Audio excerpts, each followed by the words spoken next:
Bismillahirrahmanirrahim. Assalamualaikum warahmatullahi wabarakatuh. Alhamdulillah. Alhamdulillahi rabbil alamin. Wassalatu wassalamu ala asyrafil anbiya'i wal mursalin wa ala alihi wa ashabihi ajma'in. Amma ba'd.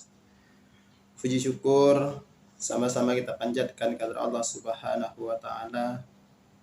Salawat dan salam kepada baginda Nabi besar Muhammad Sallallahu Alaihi Wasallam beserta kepada keluarga dan para sahabatnya Rasulullah yang telah ikut berjuang berpartisipasi dalam mensyiarkan agama Islam hingga agama Islam ini masih dapat kita rasakan sampai saat sekarang ini.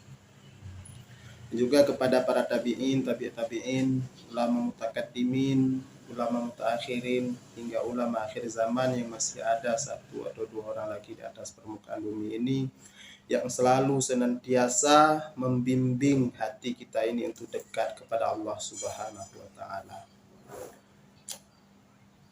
Alhamdulillah, syukur dan terima kasih kita kepada Allah Subhanahu wa taala karena Allah telah melahirkan kita di dalam keadaan sebagai umat Rasulullah Sallallahu Alaihi Wasallam, yang mana Nabi Muhammad adalah Nabi yang paling agung, Nabi yang paling istimewa di sisi Allah Subhanahu Wa Taala. Maka oleh sebab itu, marilah sama-sama kita perkenalkan kepada anak cucu generasi kita ke depannya tentang bagaimana akhlak-akhlak Rasulullah, bagaimana kehidupan yang dijalankan oleh Rasulullah Sallallahu Alaihi Wasallam. Oleh sebab itu, kami di sini akan menerangkan sedikit tentang sejarah-sejarah Nabi yang dalam hal ini kami ambil referensi yaitu kitab Khulasah Nurul Yakin, yaitu ringkasan dari kitab Nurul Yakin fi Sirah Sayyidil Mursalin. Jadi sengaja kami ambil kitab ini, kitab kecil yang ringkas, yang mudah difahami agar bisa dipahami oleh anak-anak kita dan anak-anak kita nantinya bisa mengidolakan Rasulullah sebagai idolanya. Karena pada hari ini, pada zaman ini sangat sedih kita melihat banyak generasi-generasi muda, banyak anak-anak kita itu lebih mengidolakan yang bukan menjadi idola. Maka mulai saat ini marilah kita perkenalkan kepada anak-anak kita tentang kehidupan Rasulullah, tentang akhlak Rasul, sehingga mereka bisa mencintai Rasulullah SAW dan bisa menjadikan Rasul itu sebagai idola di dalam kehidupannya. Maka oleh sebab itu, sebelum kita memulai kitab ini, marilah sama-sama kita kirimkan sedikit Al-Fatihah kepada penyusun kitab Khulasah Nurul Yakin ini, yaitu kepada Syekh Abdul Jabbar.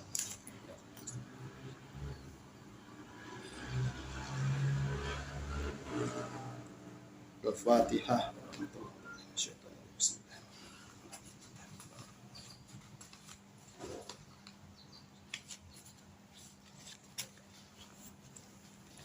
Baiklah, sekarang kita mulai di dalam kitab ini tentang min hayati Rasulillah sallallahu alaihi wasallam, yaitu bagian pertama tentang kehidupan Rasulullah sallallahu alaihi wasallam.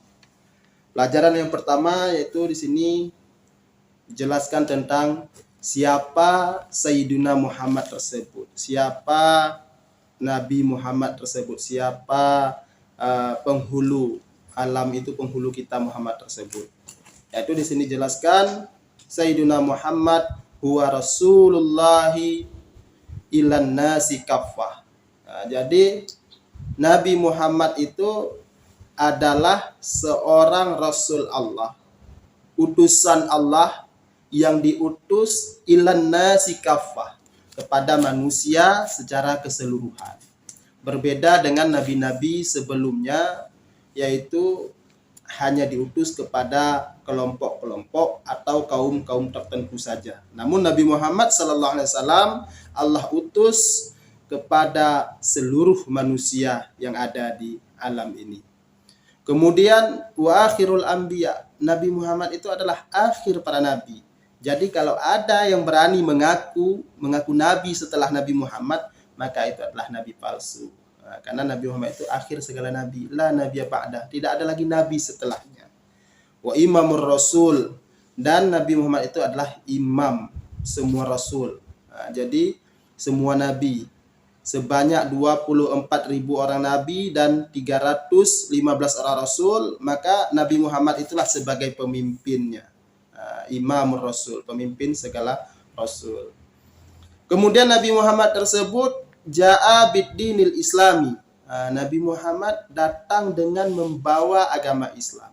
Datang dengan membawa agama yang hak, agama tauhid, agama yang suci, agama yang lembut, agama yang mengajarkan kasih sayang, agama yang mengajarkan untuk kita hidup saling berkasih sayang, saling kenal mengenal dengan cara yang indah, dengan cara yang diridhai oleh Allah Subhanahu wa taala. Agama Islam tersebut alladzi la yaqbalullahu yaumal qiyamah dinan ghairahu.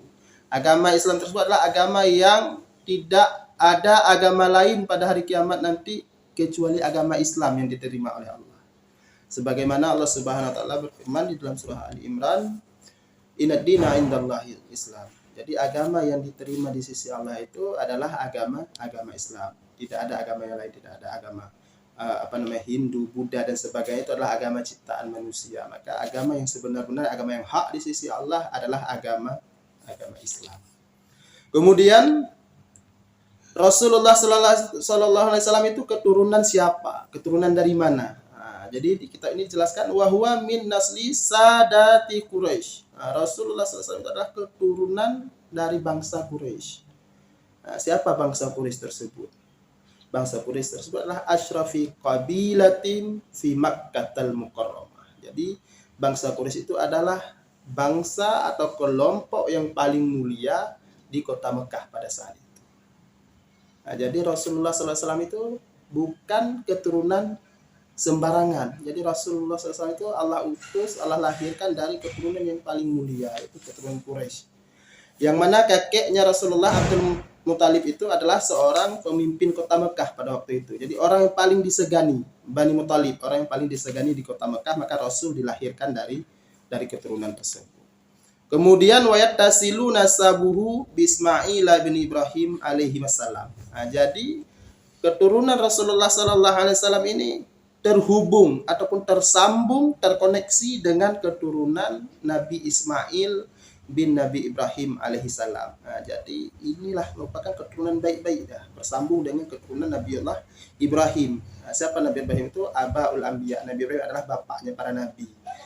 Jadi Nabi Muhammad bin Abdullah bin Abdul Muthalib hingga ke atas terus sampai ke Adnan. Adnan itu adalah keturunan Nabi Ismail bin Nabi Ibrahim alaihissalam. Jadi Nabi Muhammad ini adalah keturunan yang sangat mulia, keturunan yang dijaga oleh Allah Subhanahu wa taala. Maka oleh sebab itu untuk pertemuan kali ini kita sudah mengetahui siapa Rasulullah SAW tersebut, kepada siapa Rasul itu diutus, Rasul itu berasal dari keturunan mana, dan dari keturunan yang paling baik-baik Rasul itu diutus. Maka oleh sebab itu insyaallah kita akan melanjutkan pertemuan selanjutnya nanti tentang keturunannya itu siapa-siapa saja, keturunan dari pihak bapaknya, siapa-siapa saja keturunan dari pihak ibunya, dan wafat bapaknya. Maka insya Allah itu akan kita bahas pada pertemuan selanjutnya. Jadi sebelum kami akhiri, kalau ada pertanyaan-pertanyaan daripada kaum muslimin dan muslimat, bisa ditinggalkan di kolom komentar di bawah ini. Jadi hanya ini yang dapat kami sampaikan. Akhirul kalam billahi taufiq wal hidayah. Assalamualaikum warahmatullahi wabarakatuh.